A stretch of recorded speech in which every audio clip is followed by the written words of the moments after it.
Hello and welcome to Acle Academy, Hospitality and Catering. My name is Mr Kennedy and I deliver the course across Year 10 and 11. This video is designed to help you decide whether the course is the right fit for you as you select your options for your GCSEs. Firstly, I'd like to explain what we cover in the course, as it is a bit more complicated than food tech was in Year 7, 8 and 9. Throughout Year 10, you still cook every other week, but the dishes are much more complex as we build your skill set. You'll learn to make a mixture of sweet and savoury dishes, use specialist equipment and work professionally in the kitchen, which is very helpful as you start looking for your first summer job.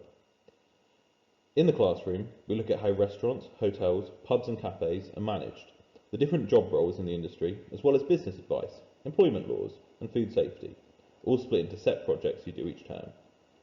In Year 11, we cover nutrition and health, but swiftly move on to our coursework.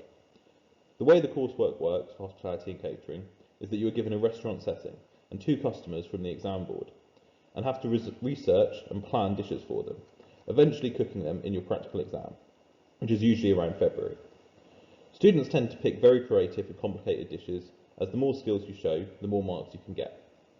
In Year 11, we still cook every other week at the start of the year. We focus on skills like making fresh pasta or all the different potato sides, but we quickly move on to the recipes that you've picked for your final piece, so you can experiment with how to make them the best that they can be. Now, for why I think hospitality and catering is a good choice to pick. Firstly, hospitality is the 3rd largest private sector employer in the UK. The likelihood is that most people will have a job working with food and drink, either as a summer job or to support you whilst you're at college or university, and this course puts you in a good position to get straight into it. Similarly, I've had students go into catering college and apprenticeships at prestigious restaurants in the local area who want to pursue a career as a chef or an events manager. We are lucky to be in an area with a really successful and rich tourism business, so there are plenty of jobs in the hospitality sector at every level. On the other hand, if you're not sure what you're interested in career-wise, catering is a very safe bet for learning life skills. Obviously it's helpful for anyone to learn how to cook so you can feed yourself and your family as you get older, but the content that we learn in the classroom about careers, health and safety, and how to make a profit should help you regardless of what you end up doing when you're older. On this slide, we have some examples of savoury dishes that Year 11s have cooked as part of their final pieces.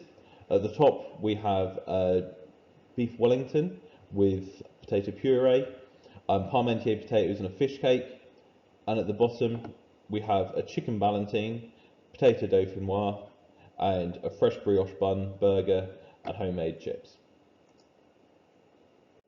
Here are some examples of dessert dishes that the Year 11s have cooked.